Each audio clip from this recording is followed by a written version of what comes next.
maybe our brain creates its own simulation. Maybe we are stuck in a matrix, if you like. We are stuck in our own intrinsic frame of reference, our own intrinsic simulation. What we measure inside the simulation, again, are the variables of the simulation. And again, those variables now will have all the causal power, and that's why those variables now will be the physical entities and properties. Now, it makes sense, actually, that the brain will create a simulation. Because the brain needs to do two things, actually. It needs to understand now, what is going on now, what do I see, what do I hear, and then also to predict, after understanding what is going on now, to predict what will happen next. In order to do that, a simulation is a very good idea. If you have a simulation, it means that the cognitive system understood the structure, the causal structure of what is going on here, and then it can predict what will happen next. So that's why it makes sense from an evolutionary point of view, from a neuroscience point of view, that the brain will create this kind of simulation. It gets inputs from the outside world, the external world, build representations of those, of this external world, and learn slowly, step by step, what is the causal structure of the external world, and can create a simulation of the external world inside our, cognitive system. But we need to remember, of course, that the simulation tries to mimic the external world, right? We have the constant flow of information, of inputs inside, and those inputs, I can say, dictate. Those inputs dictate, the simulation, what is going on in the simulation, right? So it's an interesting scenario where we created a simulation that tries to mimic the external world. But again, from, within the simulation, in the frame of reference of the simulation, all those variables, have all the causal power. So they will be the entities. But those variables are exactly what we are mimicking from the outside world, right? So the simulation actually mimics all the entities in the simulation are what we see outside. Trees, stars, other humans, right? Gravity and so on. So we actually created good enough simulation, good enough for us to survive, a good enough simulation of the external world in our cognitive system. So now, but again, we need to remember that the fact that now I see you in my computer, and the fact that now all of the audience actually can hear us and see us, it's because we have a simulation. They have a simulation in their own brains. And this simulation has variables that are mimicking, the external world. So all those, in this simulation, they have variables, that mimic me, for example, and mimic you, for example, mimic the sound, right? And that's why all of those are now manifested as real properties in the simulation of your audience, and in my simulation, in your simulation. Okay? So, but it's still not enough. It's still not consciousness. Okay. Because for consciousness, we need something that is like. What is this something that is like? It's a new variable.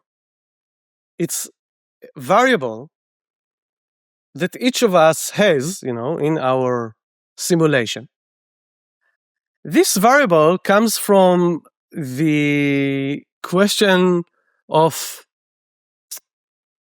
when I get an input, is that input good or bad for the system? For example, I see a lion. Is it good or bad for me? Right? I see a fruit. Is it good or bad for me? We call it affective valence in neuroscience.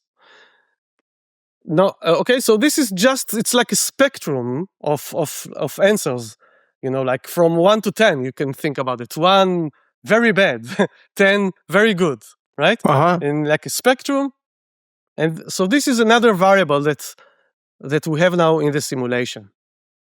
So when now I simulate the outside world, I simulate all the inputs from the outside.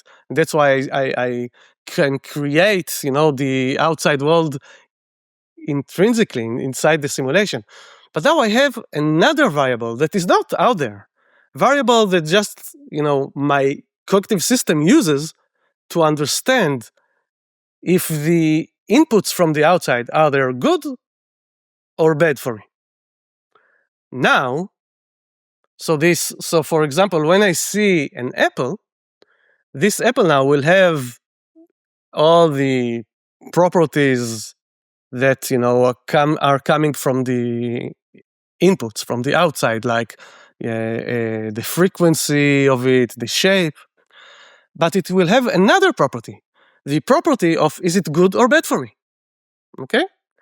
Now this property is also being manifested just like all other variables. So these variables are now manifested in the simulation as yet another physical property. You see, now this physical property is exactly what is it likeness? What is it like for me to have the apple? It's very good for me. For example, what is it like to see a lion? It's not good at all, right? Let's dial it back. I want you to repeat that part. So a simulation looks at all the actions it could take and all the objects in the scene or what have you, and then suppose it labels them. Sorry, I'm a bit sick. Speaking of redness, say it looks at the redness of my nose. Okay, and it says that's neutral to me, or maybe that's negative to me. I don't want to get sick. Okay, right. It labels that. Go from there, from that labeling of good, bad, neutral, or what have you, to then the felt like again. Okay. So we need to remember here two things. One thing is that we have the variables, and then the variables manifest as a physical property, right? Inside the simulation. So now let's say that my cognitive system gets an input of an apple. And my system learned from the history, from my history, that an apple is good. It's a good thing for me. It's good food. So it will so this variable of affective valence will label the apple as good. This is good for me. Now my cognitive system knows that if the label is good, then I should do some outputs in order to get this apple. For example, I can reach my hand and pick up the apple. Okay, so affective valence is a variable that is very important for the cognitive system. It has a causal power, on my cognitive system. If it's good, I will react. I will try to get some more apples. If it's bad, like very bad, I don't know, I see a tiger, then again, it will cause my cognitive system to react by running. Run very fast. Okay? Okay. Now, now we know that this variable will manifest inside the simulation as a physical property. And it's a physical property of the apple, right? The apple now has a property of is it good or bad for me? The tiger now has a property. Is it good or bad for me? Everything has a property now, a physical property of is it good or bad for me? Okay. Okay, this physical property is exactly the what is it like? What is it like for my cognitive system to see an apple? It's like something good. It's good for me. Okay, what is it like to see a tiger? It's like something bad for me.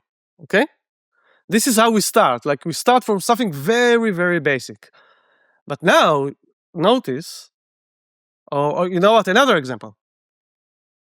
With time, we can create more elaborate affective valence. For example, when I see a fire, if I go and touch the fire, it's very bad for me.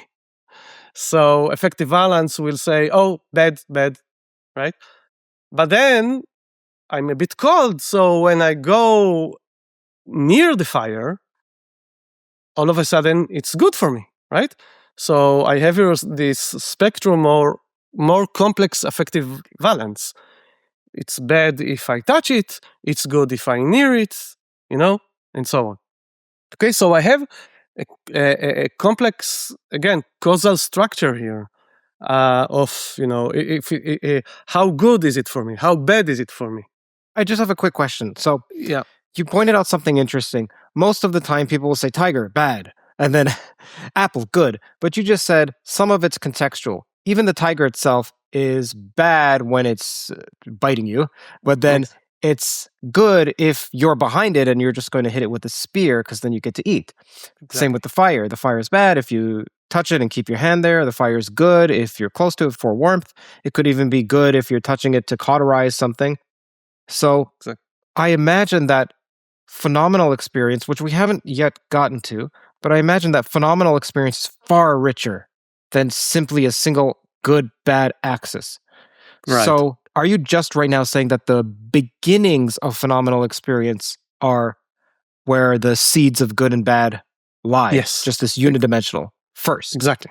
The consciousness starts from a very basic experiences of good and bad. And then because of learning and context, it become more and more complex, elaborate, more and more we can have new feelings that will cope better with this complexity, for example. So it starts from very rudimentary consciousness, let's call it, and during our life and experiences, we can get a much more elaborate consciousness. Now, you asked about the phenomenal properties. So this is exactly a phenomenal property now, because now for each entity that we have in our simulation, may it be an apple, a grass, I don't know, or my grandma, all of them has all the regular physical properties, but also a physical property of what is it like to have it. And what is it likeness starts from a very rudimentary, good for me, bad for me, And with context, it will become more and more elaborate. Now, what is this context? This is exactly more causal relations, right? More causal relations. Fire can hurt me, but it can warm me up, right? So I get more causal relations into the simulation. And again, those causal relations are exactly what manifest the properties, right? So it will manifest this, what is it like property, which will be more and more elaborate, I guess I will call it, as I have more and more causal relations, attached to it. So now, physical properties are actually a physical property. Okay, this physical property is exactly like any other physical property inside my simulation. Okay, so in the simulation, again, from all the causal relations, the shape is manifested, but now also from all the causal relations and affective valence, this property of what is it like, is it good or bad for me, also is manifested. Okay, so just another physical property now, but again, only in a frame of reference that is inside my simulation. Right? From the outside of the simulation, you can only measure my substrate. You can only measure my neurons and my brain. Right? So you cannot measure what I can measure from the inside of the simulation. Exactly like in the previous example. Right? Inside the simulation, they had like stars and everything. Outside, I measure on the computer that runs some algorithms. Also here, from the outside, you measure that I have neurons with some dynamics, but from the inside, I'm inside the simulation and I measure, all those variables as the actual physical properties. Okay, and one of those variables is effective valence. Hi, everyone. Hope you're enjoying today's episode. If you're hungry for deeper dives into physics, AI, consciousness, philosophy, along with my personal reflections, you'll find it all on my Substack. Subscribers get first access to new episodes, new posts as well, behind-the-scenes insights, and the chance to be a part of a thriving community of like-minded pilgrimers. By joining, you'll directly be supporting my work and helping keep these conversations at the cutting edge. So click the link on screen here, hit subscribe, and let's keep pushing the boundaries of knowledge together. Thank you and enjoy the show. Just so you know, if you're listening, it's CurtJaimungal.org, CurtJaimungal.org.